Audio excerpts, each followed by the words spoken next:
आज मैं एक सत्य घटना पर आधारित कहानी सुना रही स्टोरी। एक घर के किसानी के घर की उनके बच्चों की कहानी सत्य घटना पर आधारित है। मेरे प्रिय दर्शकों, आप लोगों को पसंद आए तो मेरे सासू बहू चैनल को लाइक कीजिए, सब्सक्राइब कीजिए। एक गांव में एक किसान रहता था और बहुत गरीबी उसमें था। किसी तरह दिनचर्या चलती थी, मेहनत मजदूरी करके रोटी घर की चलती थी। तो उसको 2 बेटे थे। तो बड़े बेटे को तो पढ़ा न सका, पर जो बड़ा बेटा था वो मेहनत करके मजदूरी, दूसरों का खेत बटाई पर करके, सब करके मेहनत करके छोटे भाई को पढ़ाया, शहर में टिका के पढ़ाया। छोटा भाई पढ़ लिख के IAS अफसर बन गया। घर में बड़ी खुशी आई कि चलो अब हमारे सारे बेकार दिन बीत गए दुख के, अब सुख के दिन आया, हमारा भाई बड़ा अफसर हो गया। और बड़े धूमधाम से भाई का अच्छे घर में विवाह हुआ और बड़ा भाई खूब खुश हुआ। जो उसकी भाभी थी, एक दिन फीस नहीं था देवर के, तो अपना मंगलसूत्र बेच के देवर को पढ़ाया, उसको पैसा की कमी न आने दी। उनके भाई भौजाई दिन रात मेहनत करते थे, खेत किसानी, दूसरे के खेत में काम करके, किसी का भूसा ढोके, किसी की भैंस की दुहाई करके, किसी न किसी तरीके से अपने भाई का खर्चा उठाया, पढ़ाया लिखाया। तब भाई का शहर में पोस्टिंग हो गया और अपने पत्नी के साथ शहर चला गया, सुखपूर्व रहने लगा। बहुत दिनों बाद एक दिन गांव लौटा भाई, कहे कि भैया बबुआ बहुत दिन देखे हो गया तुम्हें। तो आया शहर से भाई, तो आते ही साथ कहा, भैया अब घर में बंटवारा हो जाना चाहिए, आप हमारा हिस्सा दे दीजिए, आप अपना हिस्सा ले लीजिए। अभी पिताजी के जीते जी यह बंटवारा कर दीजिए।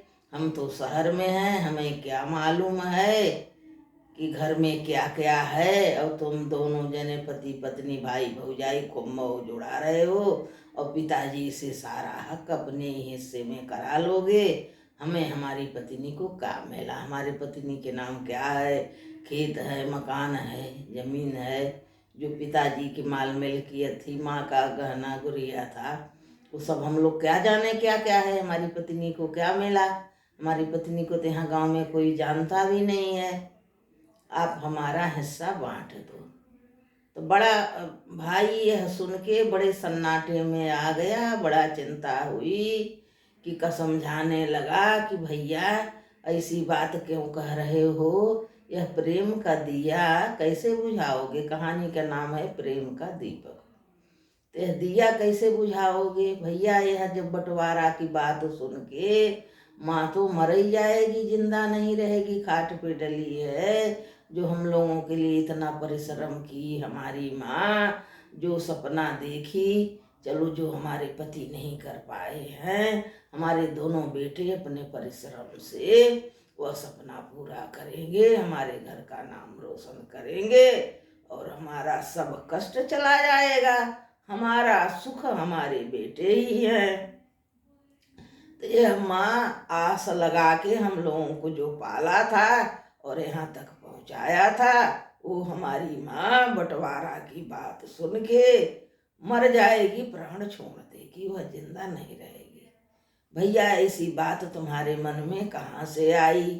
क्या पिताजी यह बात सुनेंगे तो बर्दाश्त कर पाएंगे? ऐसी कौन चूक हुई कि जो तुम्हारे मन में ऐसा गंदा विचार आया? भैया हमने सोचा एक जने गांव में करेंगे, एक जने शहर में करेंगे। अब हमारी पीढ़ी, जो हमारे बच्चे तुम्हारे होंगे, वो अनपढ़ नहीं रह जाएंगे, मेरा भाई पढ़ा लिखा है, पढ़ाएगा और हम खेती का कारोबार संभालेंगे। छोटा भाई एक न माना, कैसा भाई, कैसे पिताजी, कैसी माँ, हमारे लिए किसी ने क्या किया? वो तो पिताजी का, माताजी का कर्तव्य था, पैदा किए थे तो मुझे पालना उनका कर्तव्य था। हम भी अपनी औलाद पालेंगे, का हम कहीं फेंक देंगे? हमारा बच्चा होगा तो हम भी अपने के पढ़ाए लिखाएंगे, पालेंगे। ये पिताजी माताजी का कर्तव्य था, हमारे लिए कुछ नहीं किए, हम एक नहीं मानेंगे, हमारा बंटवारा कर दीजिए। तो भाई बहुत समझाता है कि तुम्हारी भौजाई तुम्हें बेटी की बराबर ही पाला, अपना मंगलसूत्र तक बेच दिया छोटू तुम्हारे लिए, तुम्हारे ऐसे विचार में क्यों आया? और छोटे भाई की पत्नी जब घर आती थी तो खाट पर ही खाना मांगे, खाट पर ही पानी मांगे, कभी किसी दूसरे के एक गिलास पानी न दी थी। तब ऐसा विषाक्त वातावरण फैल गया, बड़ा भाई रोने लगा। फिर उनकी माँ जब सुनी तो बहुत दृढ़ता से उठी और कही कि बेटा, इसको शहर की हवा लग गई है, ससुराल की हवा लग गई है, आप इसका हिस्सा दे दो, अपने पिताजी के बैठा दो, हमें बैठा दो। उसके माँ पिताजी बैठ गए, बोले पहले पिताजी माँ का आधा कर दो, आधा भाग चीर डालो, एक टुकड़ा तुम ले लो, एक टुकड़ा वो ले लें। फिर माँ मर जाती है तो पिताजी को भी चीर डालना, आधा तुम ले लो, आधा वो ले लें। माता पिताजी किसके हक में जाएंगे? जिसके तरफ जाएंगे आजीवन एक दूसरा बात सुनाते रहेगा, उनको ज़्यादा मानती, हमको कम मानती, उनके ज़्यादा हिस्सा दे दी। तो इसलिए दोनों जने कुल्हाड़े उठाओ, आरा उठाओ, अपने माँ बाप को चीर डालो, पहले माँ बाप के आधा आधा हिस्सा कर दो, फिर घर बार खेती बाड़ी जो भी संपत्ति है सब आधा आधा कर लो। पर छोटा भाई और उसकी बहू एक न मानती है, वो तैयार हो गई कि चीर डालो, मार डालो, चाहे जो है हमारा हिस्सा दो। तो बड़ा भाई कहता है मैं तो ऐसा नहीं कर सकूंगा, तुम सब छोड़ देता है कि तू घर मकान खेती बाड़ी जो कछु है ले जाओ, मैं जैसे पहले का दूसरे अधिया बटिया करके जीवन पालन करता था, तुम्हें पढ़ाया लिखाया, मैं अपने माँ बाप को लेकर, अपनी पत्नी को लेकर ये घर छोड़ देता हूँ, मैं निकल जाता हूँ, राजा महाराजा से दूसरे थोड़ी आश्रय मांग के कहीं छपरा डाल के मैं अपने माता पिता के लेके रह लूँगा। तुम्हें माता पिता के भार से भी मुक्त हो गए हमारे, तुम अपनी पत्नी लेके खूब शहर में रहो चाहे गांव में रहो, और पूरा ही हिस्सा ले जाओ, हमें हिस्सा नहीं चाहिए। तो वह ले दे के छोटा भाई सब घर बार खेती बेच बाँच के पत्नी लेके शहर चला जाता है। अधिकारी तो था ही, और आराम से जीवन पालन करता है। दोनों स्वतंत्र हो जाते हैं, पति पत्नी। पत्नी के जितने रिश्तेदार होते हैं सब धावा बोल देते हैं, भाई अब किसकी डर है, घर वालों से कोई मतलब नहीं है और कुछ नहीं है, हम तो आज़ाद हैं, चाहे जैसा करेंगे। और बड़ा भाई दूसरे का खेती किसानी करके, राजा के यहाँ कुछ मेहनत मजदूरी करके माँ बाप को पालने लगा। माँ उनके पिताजी रोए, माँ रोए कि बेटा हमने तुम्हें तो कुछ नहीं दिया, जब से पैदा हुए भार ही दिया, यह रात दिन रोए और भगवान सूर्य नारायण की पूजा करें, जल चढ़ाएं, अर्घ दें। उनके माता पिताजी यही प्रार्थना करें कि हमारे इस बेटे का सब कष्ट दूर कर दो, जो जीवन में हमारा पूर्ण हो सब हमारे इस बेटे को लग जाए और इसके भी बाल बच्चा पल जाए।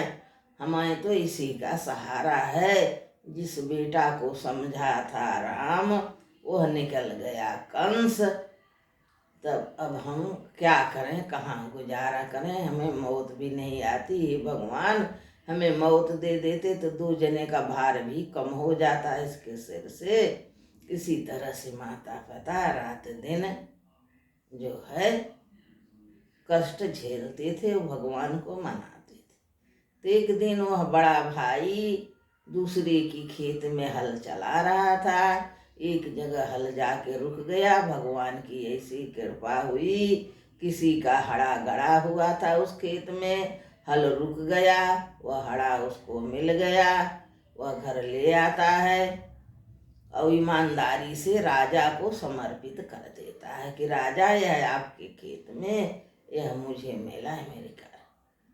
तो इस ईमानदारी से वह राजा बहुत प्रसन्न होता है, उसके 5 गांव का जागीरदारी दे देता है, जमींदार बना देता है, उसे बढ़िया महल बनवा देता है, कुछ खेत बाड़ी दे देता है, उसके माता पिता के उसके सब राज लौट आती है और छोटे भाई से बहुत अधिक सुखी हो जाता है।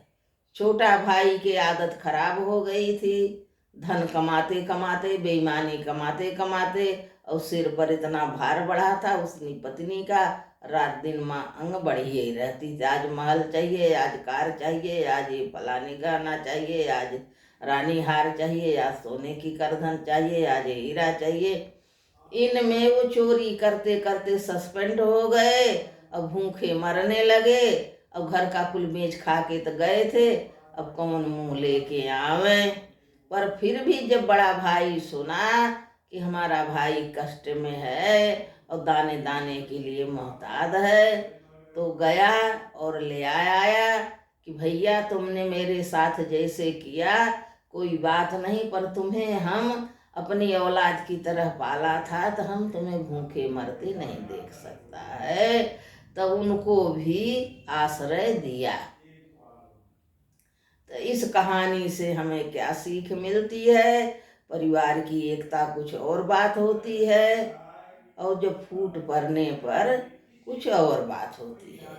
बच्चों के मन में, चाहे जिसको 10 बच्चे हों, 5 बच्चे हों, 2 हों, 3 हों, 4 हों, बेटी हो या बेटा हो, ऐसा मन में नहीं आना चाहिए। माँ बाप के लिए बेटी है तो वो भी बेटे की बराबर है, बेटा है तो बेटा ही है। क्या बेटी है तो उसे माँ बाप को पढ़ाना लिखाना नहीं चाहिए, उसके कष्ट में खड़ा होना नहीं चाहिए। बेटे जो दुख मनाते हैं कि हमारे माता पिता अपनी बेटी के लिए सब कुछ कर रहे हैं, हमारे लिए नहीं कर रहे हैं।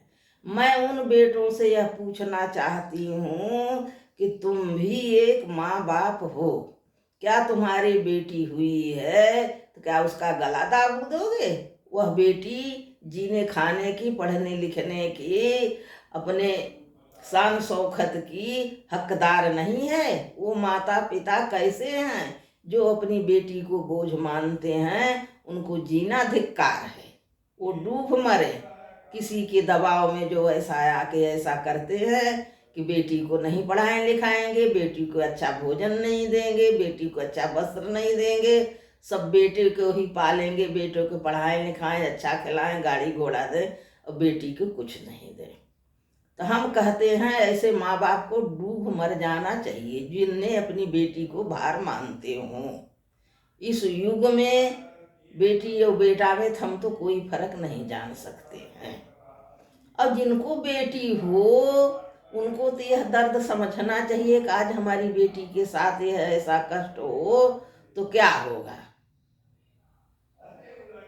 और जिनको नहीं है बेटी वो क्या जाने। तो ऐसा सोचना, ऐसा विचार, आजकल के पढ़े लिखे नौजवान बुद्धि वाले हैं, दिमाग वाले हैं, माँ बाप से ज़्यादा पढ़े लिखे हैं, तो जो बुरी सोच में दिमाग खर्च कर रहे हैं, हमारा ये कहना है वह अच्छी सी अच्छी सोच में अपना दिमाग लगाइए, अपने देश के लिए, अपने घर के लिए, अपने माता पिता के लिए, अपने भाई बहन के लिए, अपने बच्चों के लिए कुछ ऐसा उपकार कर जाइए कि इस दुनिया में हम रहें या न रहें, दुनिया हमें जाने कि तू कौन हो। और घूरे में परे सड़े के सड़े रह गए तो कब हम आए थे और कब हम गए, कोई क्या जाने कि यह कौन था। इसी के साथ यह कहानी समाप्त होती है। मेरे प्रिय भाई बहनों, मेरे प्रिय दर्शकों, आप लोगों को अच्छी लगी हो तो मेरे सास बहू चैनल को लाइक कीजिए, सब्सक्राइब कीजिए। यदि मेरी वाणी में कुछ टूटी हो गई हो, गलत हो गया हो, तो वह भी करबद्ध निवेदन है, आप मुझे क्षमा कीजिए।